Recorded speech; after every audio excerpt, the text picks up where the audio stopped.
Si on prend dans Ésaïe, chapitre 55, 11, je pense. 55 je vais vérifier.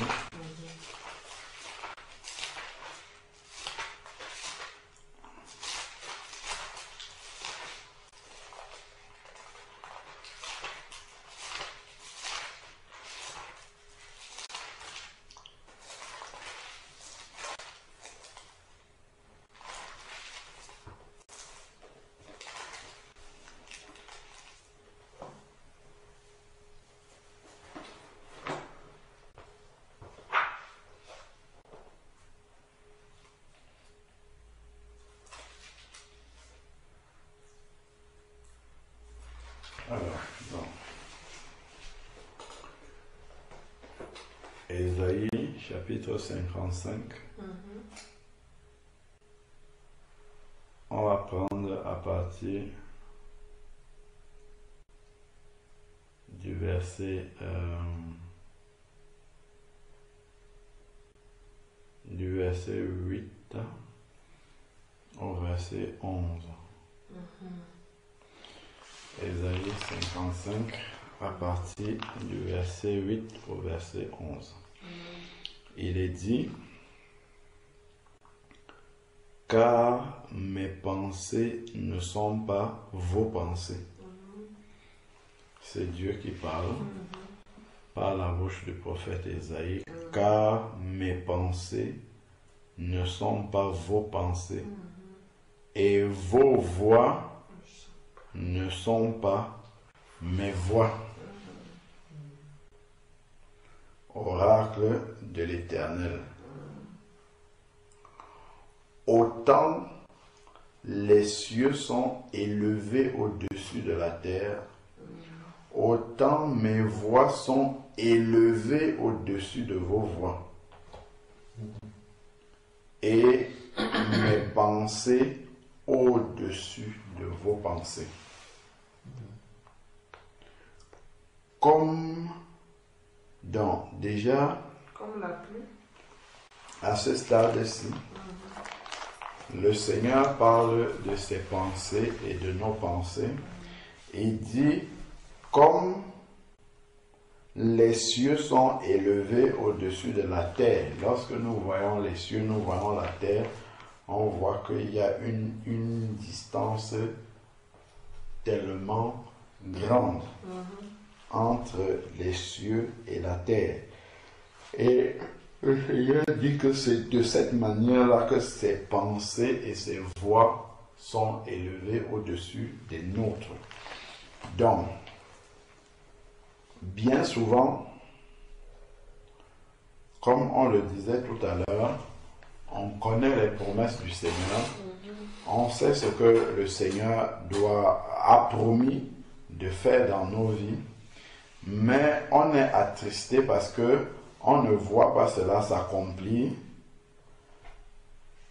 Parfois, il peut y avoir plusieurs raisons. Parfois, c'est que ce n'est pas le temps de Dieu pour cela. Et ça, nous devons le comprendre. Et bien souvent, quand nous attendons les plans de Dieu, nous faisons notre propre schéma dans notre tête de la manière dont Dieu doit agir pour arriver à accomplir cette promesse-là. Or, ici, il nous dit que ces voies ne sont pas nos voies. Donc, Dieu peut passer par un chemin que nous n'imaginons même pas que ça va aboutir à ce que Dieu tienne sa promesse.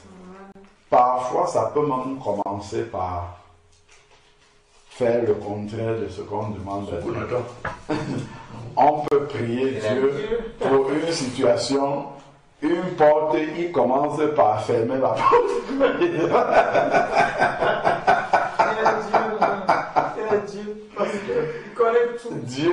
Dieu, comme tu as dit, c'est que Dieu est vraiment Dieu. C'est-à-dire, quand il voit comment nous on raisonne, mais si Dieu voulait s'attacher à la manière dont nous on raisonne pour arriver au problème, en fait, c'est que Dieu devait seulement résoudre nos problèmes et ça s'arrête là. Or, ce qu'on oublie, c'est que lorsque on devient un enfant de Dieu, parce que nous sommes des créatures de Dieu, mais tout le monde n'est pas enfant de Dieu, quand on devient un enfant de Dieu, comme nos propres enfants, quand ils naissent, à partir du moment où ils naissent, nous commençons une éducation avec eux. On commence à les éduquer pour les préparer au lendemain. C'est ça. Pour qu'ils ne puissent pas être des personnes oisives comme ça. Qu'ils sachent se débrouiller, qu'ils sachent s'en sortir, qu'ils sachent se battre, qu'ils sachent affronter la vie. C'est ça le meilleur que nous voulons pour nos enfants. Donc nous commençons leur éducation dès le berceau. De la même manière avec nous aussi, Dieu, lorsque nous devenons son enfant, il commence notre éducation.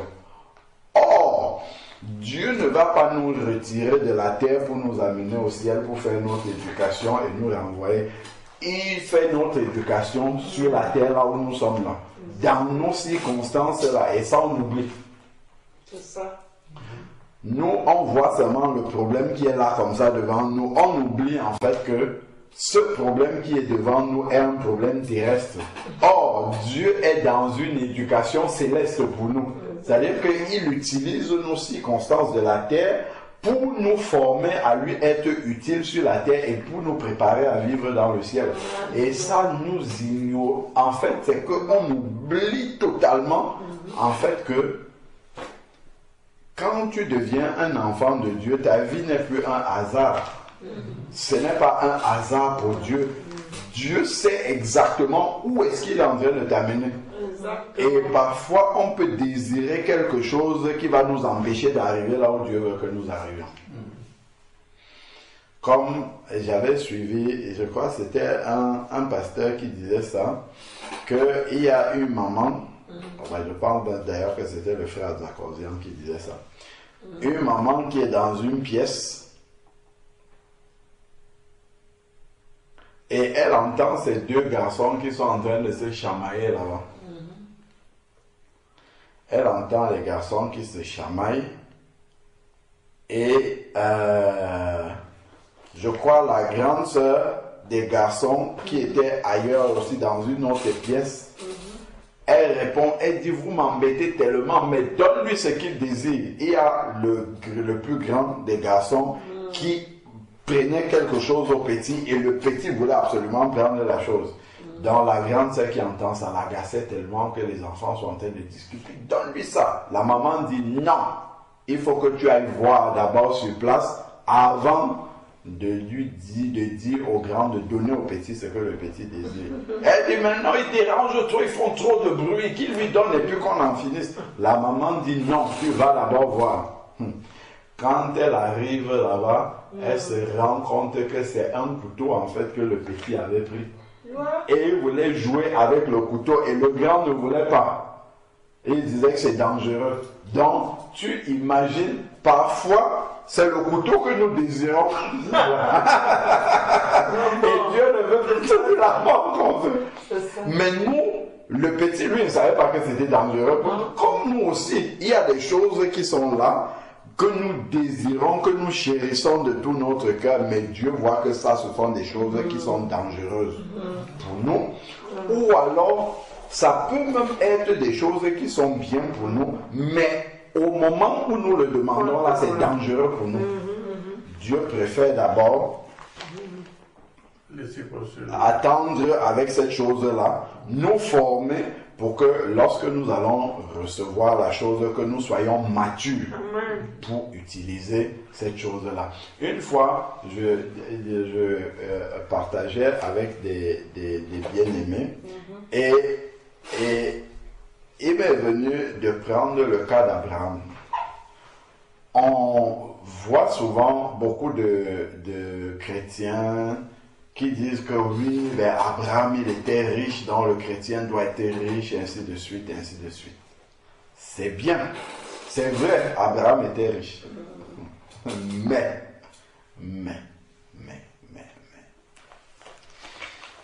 avant que Abraham ne soit riche, quand il est parti avec Lot et que Dieu a multiplié tellement leurs troupeaux en sorte qu'ils ne pouvaient plus vivre ensemble et qu'il fallait qu'ils se séparent, donc avant qu'ils ne deviennent riches. Dieu l'a d'abord amené au creux, c'est-à-dire que vraiment dans le désert avec lui, Dieu l'a d'abord testé, Dieu l'a éprouvé. L'amour d'Abraham pour Dieu a été complet et manifeste. Et à ce moment-là, Dieu savait que la richesse ne peut pas éloigner Abraham de lui. La richesse ne peut pas être une pierre d'achoppement entre Dieu. Voilà. Donc, toi, tu vas seulement voir la finalité et voir que non, Abraham était riche. Donc, comme nous héritons d'Abraham, nous devons aussi être, sauf que si Dieu te le donne maintenant, ben, on dit souvent, certaines personnes, il va prier pour le travail, quand Dieu va lui donner le travail, il n'a plus le temps pour prier, il n'a plus le temps pour Dieu. Donc, en fait, ça devient, ou bien même le travail devient son Dieu, ou bien, donc, en fait, il y a beaucoup de choses que nous pouvons désirer qui ne sont pas mauvaises, mais seulement Dieu voit que nous ne sommes pas encore matures pour avoir ces choses-là. Ou alors, Dieu va passer par ces circonstances-là où nous désirons pour nous aider à nous rapprocher davantage de lui. Donc, il va retarder la chose pour travailler d'abord des choses en nous afin que nous puissions être matures avant de pouvoir avoir cette chose-là. Donc, n'oublions jamais, en fait, que nous sommes engagés avec Dieu, comme on dit dans un processus de perfectionnement. Nous sommes engagés avec Dieu dès qu'on naît de nouveau. Nous entrons dans l'éducation de Dieu. Et l'éducation de Dieu n'est pas seulement terrestre. Il passe par les choses de la terre pour nous former à lui être utile sur la terre et être prêt pour le ciel. Amen. Donc, quand on oublie ça, on dit seulement, ah, pourquoi ça tarde? Je lis ça dans la parole, c'est la promesse de Dieu, mais pourquoi ça arrive? On oublie en fait que les voies de Dieu ne sont pas nos voies. Il va passer par un autre chemin. À la fin, ce qui est sûr, comme il a dit, la suite là, c'est que, verset 10, comme la pluie et la neige descendent des cieux, et n'y retourne pas sans avoir arrosé et fécondé la terre et fait germer les plantes sans avoir donné de la semence au semeur et du pain à celui qui mange. Ainsi est-il de ma parole qui sort de ma bouche et elle ne retourne à moi sans effet, sans avoir exécuté ma volonté et accompli avec succès ce pourquoi elle... Voilà. Ce pourquoi elle a été envoyée. Ça, en fait, c'est cette partie-là qui doit gouverner nos cœurs. C'est-à-dire que quand Dieu a promis, ce n'est même pas à nous de lui dire tu avais promis, il sait qu'il a promis. Dieu va accomplir cela, mais selon ses voies. Il va accomplir, comme il dit là, il va l'accomplir. Il ne faut pas qu'on se dérange, on se dit que oh, Dieu m'a oublié. Il ne t'a pas oublié. C'est qu'en fonction de ton cœur, les voies de Dieu vont... Il a son agenda. Il a son agenda. Et son agenda dépend de nos cœurs.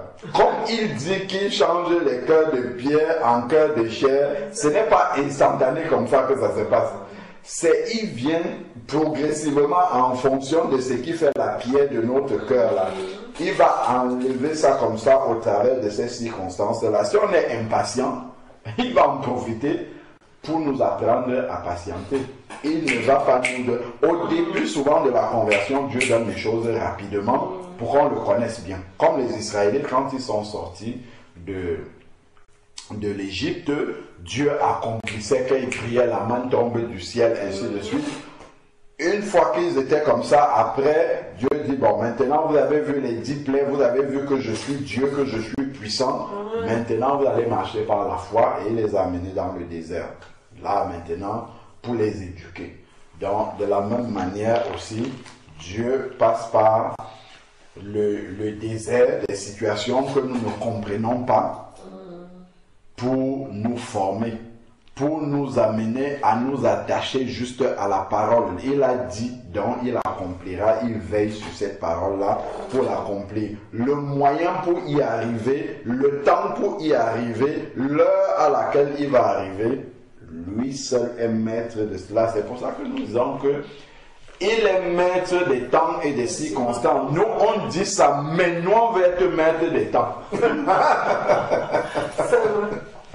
Nous, on veut garder la montre de Dieu. On dit, bon, tu es peut-être le maître des circonstances, mais c'est à nous l'heure.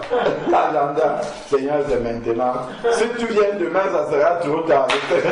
Dans une situation catastrophique, Dieu, il sait mieux que nous. Il sait mieux que nous. Non, il sait beaucoup, beaucoup mieux que nous. Hein, parce que parfois, on est inquiet pour une situation, très inquiet. Mais après, la manière dont Dieu va résoudre ça, parfois on ne se rend même pas compte. C'est quelque temps après qu'on se dit, mais la montagne qui était là, ben, elle n'est plus là, c'est fini, c'est déjà parti. Alors que c'est quelque chose qui nous coupait même le sommeil, qui habitait nos pensées. On était tellement inquiets pour ça. Alors que pour Dieu, en fait, il n'y a pas de problème. Je crois, c'est ce que je disais tout à l'heure là, dans 1 Corinthiens, je crois c'est chapitre 13 où le Seigneur le dit. 1 Corinthiens, je crois, chapitre 13.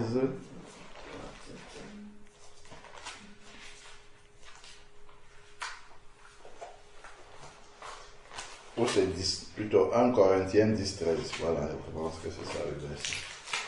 1 Corinthiens chapitre 10, verset 13, c'est ça.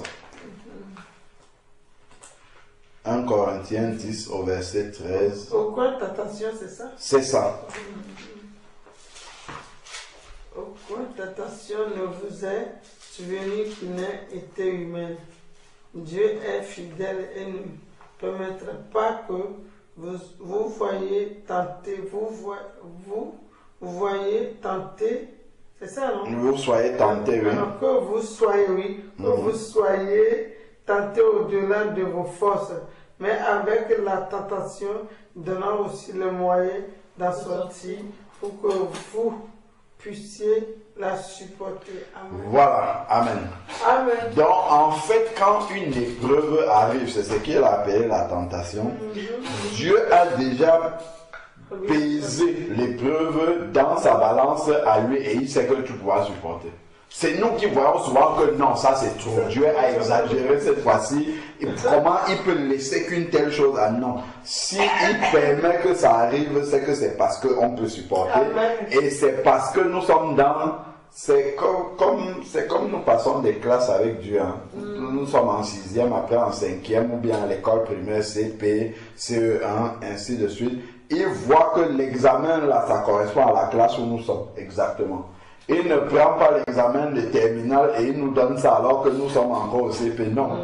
S'il donne ça là, c'est que c'est ce qui correspond à l'étape où nous sommes avec lui et on a besoin de ça pour avancer, pour passer dans la classe supérieure. Donc, et ce verset-ci nous dit en fait que quand nous entrons dans l'épreuve comme ça, Dieu sait déjà le moyen pour sortir de cette épreuve-là. Et ce verset-ci nous donne l'assurance que comme Dieu sait la porte de sortie de cette épreuve-là, ça doit nous aider à supporter. Parce qu'on sait que ça ne dépend que de lui. Oui, ce n'est pas que ça le dépasse, ça ne dépend que de lui. Il peut laisser une situation qui est très délicate dans nos vies pour nous amener encore davantage, soit à prier plus, soit à nous rapprocher plus de lui, soit à pouvoir l'expérimenter d'une autre façon. Oui, parce qu'on l'a déjà expérimenté d'une certaine façon, où on a lu comment il agit, mais nous-mêmes on n'a pas encore vécu cette chose-là. Et là, il veut que nous puissions vivre ça afin que lorsque on va dire que c'est un Dieu tout-puissant, c'est le Dieu de gloire, c'est le Dieu de miracles, que nous nous retrouvions d'abord avant cela dans une situation où il faut un miracle. Amen. Voilà, parce que quand nous disons que ce sont le Dieu des miracles, si nous ne nous trouvons pas dans une situation où il n'y a pas de solution, nous ne ferons pas de miracle. Il faut qu'on accepte les situations où il n'y a pas de solution pour expérimenter le Dieu de miracles. Comme ça, quand on va parler de ça à quelqu'un, avant que ça ne devienne un témoignage, il y a d'abord le temps de la foi, le temps de l'angoisse, le temps de l'inquiétude, le temps de je ne comprends pas, le temps de pourquoi, ainsi de suite. On passe d'abord par là, mais nous ne devons pas nous questionner, nous poser que justement ces versets-ci sont là pour nous rassurer et nous dire qu'en tout temps, en toutes circonstances, Dieu contrôle les choses. Il contrôle les choses. Voilà pourquoi lorsqu'il était dans la barque, alors que la barque des disciples était en train d'être balayée par les flots, Jésus, lui, il était en train de dormir. Il dormait tranquillement au milieu de la tempête. Jésus était 100% homme et 100% Dieu sur la terre. Donc, en fait, le fait de dormir quand il y a la tempête, c'est l'image d'une entière dépendance au Père. C'est-à-dire qu'il s'est abandonné totalement entre les mains du Père. Au point même où, là où il est couché là, il sait qu'il ne peut pas mourir. Même si la tempête monte comme ça, il ne peut pas mourir. Pourquoi? Il est venu accomplir l'œuvre de la croix. La croix n'a pas encore eu lieu. Donc, même si comment on appelle ça, le bateau se retourne comme ça et le jette au milieu de l'océan, il ne va pas mourir. Parce que il doit accomplir l'œuvre de la croix et ce n'est pas encore arrivé. Donc, il ne peut pas s'inquiéter. Parce que Dieu a donné cette parole-là, tu vas descendre, tu vas aller à la croix, on va te crucifier pour sauver l'humanité. Tant que ce n'est pas arrivé, c'est qu'il est immortel. Et ce sont ces certitudes-là dans nos cœurs qui nous manquent souvent dans les circonstances. Donc nous, on va être comme les disciples. On va regarder la taille de la vague, comme ils ont vu comment ça montait, ils ont essayé, comme ils avaient les expériences, ils avaient l'expérience des grands marins et tout ça, ils ont essayé, mais ils ont vu que cette fois-ci c'est très compliqué, et ils se retournent, ils disent à Jésus, comment tu peux dormir alors que nous sommes en train de mourir? Jésus va se lever, il ne va pas commencer par reprocher aux disciples, il va commencer d'abord par calmer la tempête, pour qu'ils voient qu'en dormant là, ce n'est pas parce qu'il ne peut pas calmer cette tempête-là. Donc, Jésus peut être dans la barque avec nous, il est dans la situation que nous traversons avec nous, mais il dort. Quelqu'un qui dort n'agit pas. Donc, il dort, donc on ne le voit pas agir, on ne voit pas sa main agir, mais il est là et il est couché. Amen.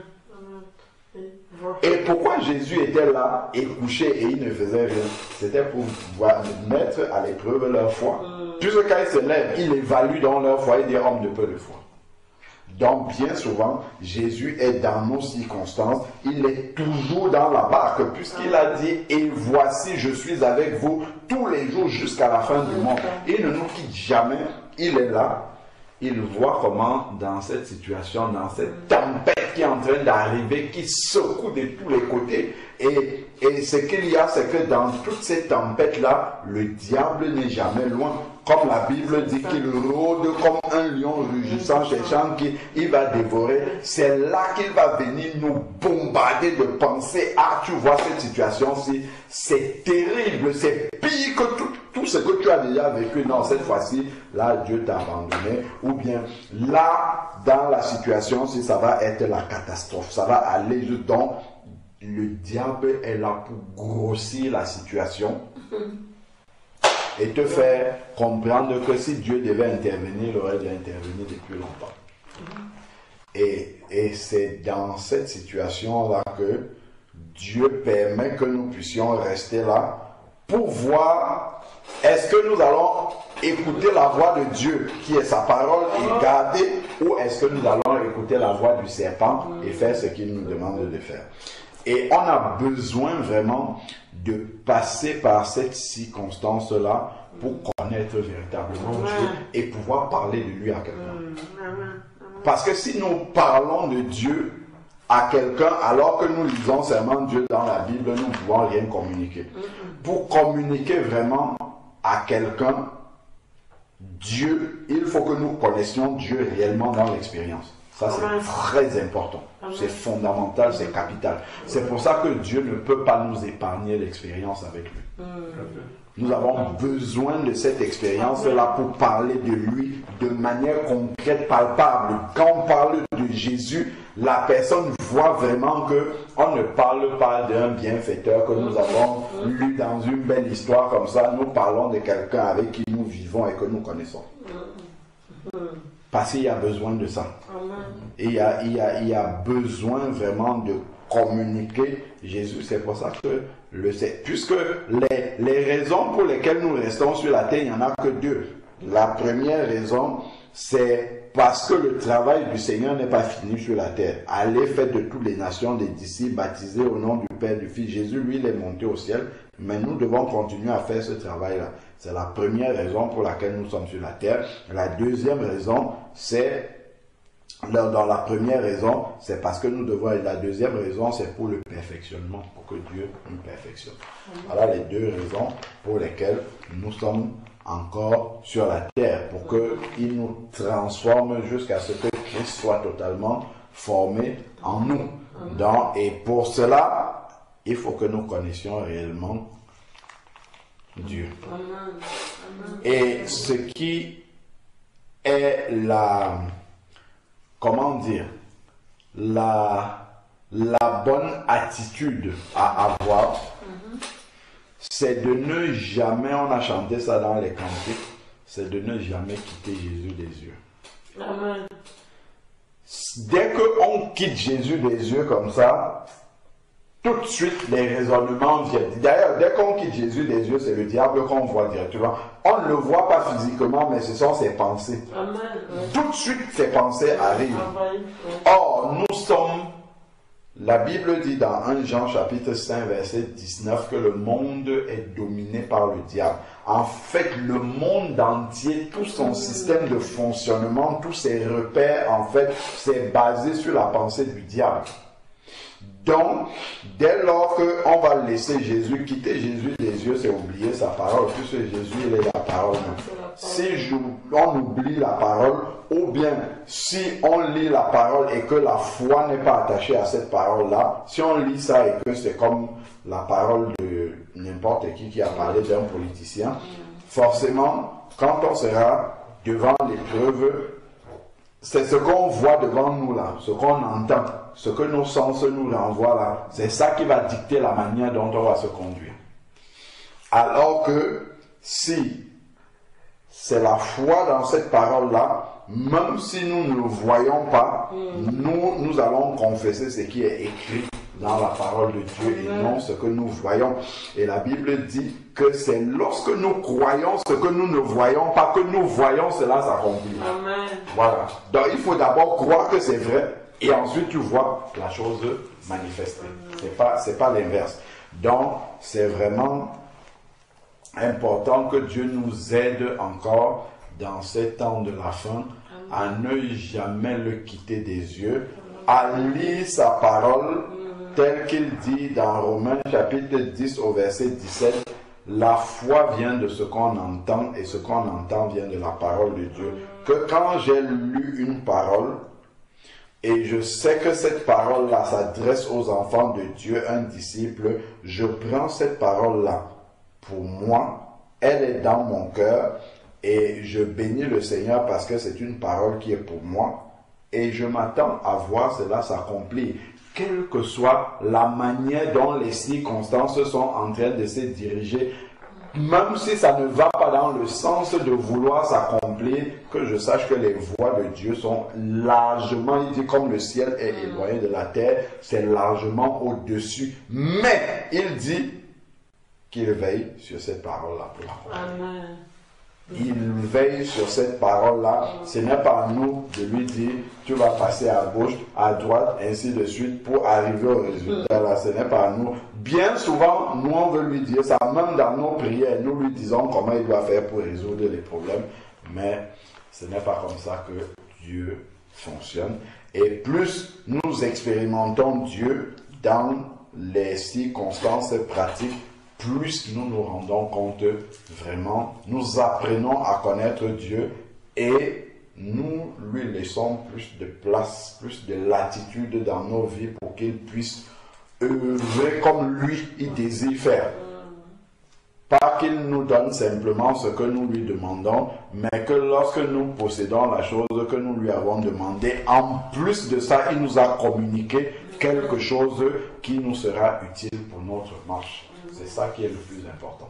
C'est pas d'avoir la chose que nous lui demandons, c'est qu'en ayant cette chose-là, que nous ayons pris quelque chose que nous allons emporter, qui va nous aider pour notre marche avec lui. C'est ça vraiment la chose la plus importante. Amen. Amen. Amen. Amen. Ça va nous aider à pouvoir accepter et vivre toutes les circonstances que Dieu permet dans nos vies.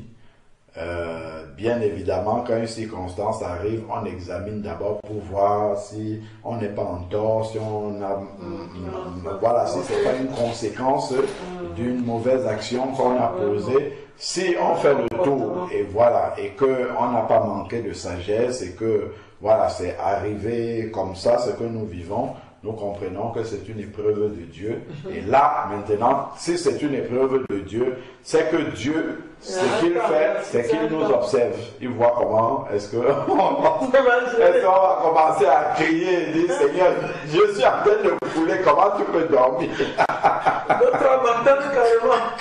Oui, d'autres abandonnent. Ils disent que non, là c'est trop fort, comment Dieu peut permettre ça? Ou alors on va voir le diable, on va commencer à accuser le diable, alors que le diable il n'est pas là-dedans. Oui, il n'est pas là-dedans, ou alors Dieu l'a laissé faire, comme il a fait pour Job. Hein. Il a dit à Job, il a dit au diable, vas-y, je te laisse, mais Dieu a mis un périmètre dans la vie de Job que le diable ne pouvait pas toucher. Mais il a livré ses biens, il a livré sa famille, il a livré tout. Ah ouais, non. Même sa propre femme dit, maudit Dieu, il meurt, c'est bon. C'est exceptionnel quand même. Je crois que Job n'avait pas encore expérimenté Dieu comme ça. Il craignait Dieu, mais il n'avait pas encore expérimenté Dieu comme ça. Et je crois qu'à la fin, quand on lit comment il parle de Dieu, il a connu Dieu d'une autre façon.